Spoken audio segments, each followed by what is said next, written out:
friends, I'm Melissa, certified health coach, co-founder of TastyMix.com, and mother to a beautiful little baby girl. And hello, I'm outside enjoying this beautiful breeze and the sunny day in San Francisco. You can see the Golden Gate Bridge is behind me.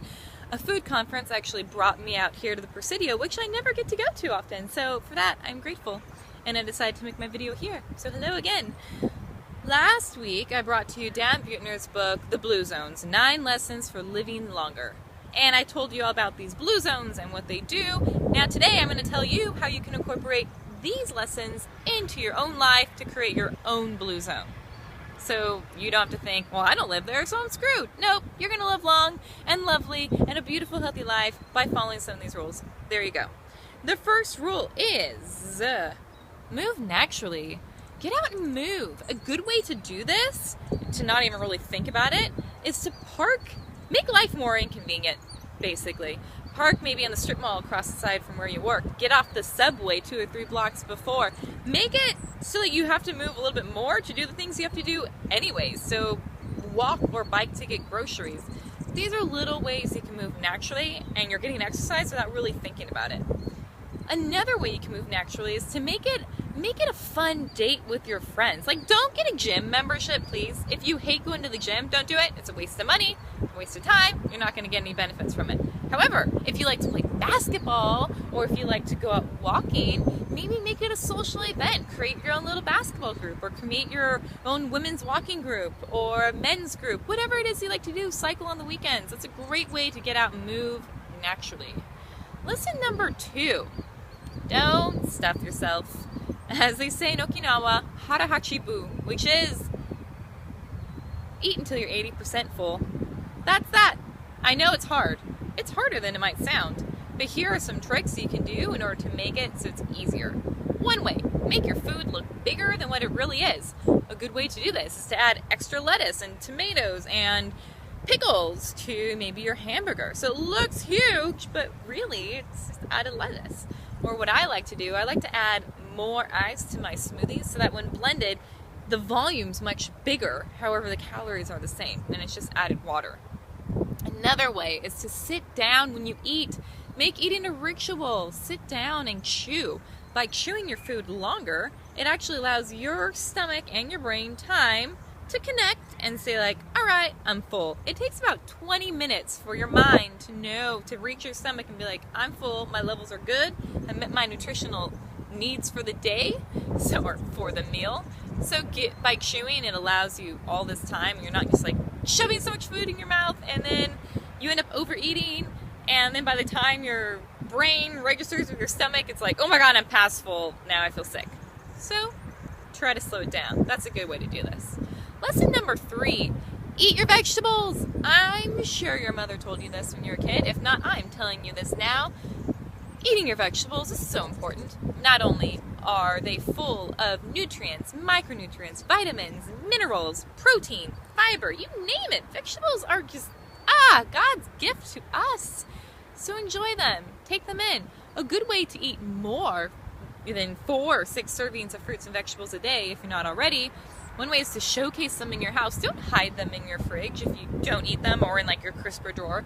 Keep them out. Maybe keep your carrots out in room temperature in a beautiful bowl, or some apples or bananas, so that when you get hungry and it's time for a snack, you're going to grab that, or you're going to levitate for that, or you're going to be reminded that it's there as opposed to letting it hide. Another way is to cut back on your meat consumption. Right, currently in the standard American diet, we eat meat or animal products around 2 to 3 times a day. If you can cut it back to 2 to 3 times a week, like they do in all the blue zones, you would be golden. So give that a try. I'd love to see how that works for you. Lesson number 4, and I'm sure a lot of you guys are going to love this, it is drink red wine. Who'd have thought? Red wine, in moderation, and when it's good red wine, is actually very high in antioxidants that help support good cardiovascular. Who'd have thought? So there you go. It's going to help cut a lot of the diseases you may have, like heart diseases later on in life. However, drinking socially is also probably the most important part to this. So like half a glass to 1 glass with a friend, you get a lot of social interaction, and that's good for your well-being and longevity too. Lesson number 5, have a purpose. A good way to know why you're waking up in the morning is to write it down. Create your own mission statement. So simply grab a piece of paper and be like, my purpose in life is fill in the blank. And then find someone who can keep you on this. So my purpose in life is to help people find health holistically. There you go. That's my purpose. So I wake up in the morning to read and educate and make snacks in order to make you healthier. And I have someone to keep me on track for that. So that's awesome. Lesson number 6, downshift. Create time. Create a space in your house to meditate, to get away from your TV, from your radio, from your internet and your phone. Just disconnect from everything. Sit down, meditate. It's good for you. Not only that, maybe try not to create so much stress in your life. So one trick is to leave early for all of your appointments. Give yourself 15-minute room to get there on time so you're not creating all the anxiety and stress of unforeseen traffic or not finding the perfect princess parking spot, etc. So by doing this, it's going to limit your stress. It's going to help you downshift every day. So that's a good trick. Lesson number 7, belong. They really point out in all the Blue Zones that belonging to a church is just a good thing to do. It creates community. It helps you believe in someone that's higher or being bigger than yourself. So maybe if you're not part of a church, try to find one that you can be a part of. Or I like to think that yoga is a great way to find spirituality, be a part of a community, and also get your exercise at the same time. So I like that trick. Another way, also, if you're already part of a church, is to become more involved. It's amazing the benefits I've seen in the Blue Zones from people who are more involved in their church. So try doing that. Lesson number 8, loved ones first. Leave work an hour earlier. Go make a play date with your kids, with your wife. Set rituals. Every Saturday we go to the park. Every Friday we do date night with my wife. Or I see my friends or my loved ones on a regular basis. Really, who wants to live to be 100 without your loved ones nearby? So that's a good one. And number 9 kind of goes along with your loved ones, keeping them together, is the right tribe. Know your tribe. Find your tribe. Go through your phone book. Be like, do these people care about health? Do they want to see me become a better person or do something great with my life? Do they support me in any way? If any of these are no, they're out of your tribe. If it's someone that's kind of a downer or just has horrible dietary standards and every time you're around them you end up just eating a bunch of junk food and beer and blah blah blah, maybe they're not the best person to keep in your life all the time. It's okay to cut people out.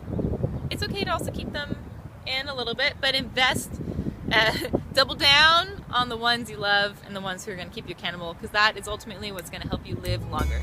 So friends, I'd like to hear what's one of these 9 tips that you're currently not doing that you're going to start incorporating in your daily routine or your weekly routine, and what's one of these tips that you do anyways and how that's helped you. So please comment below.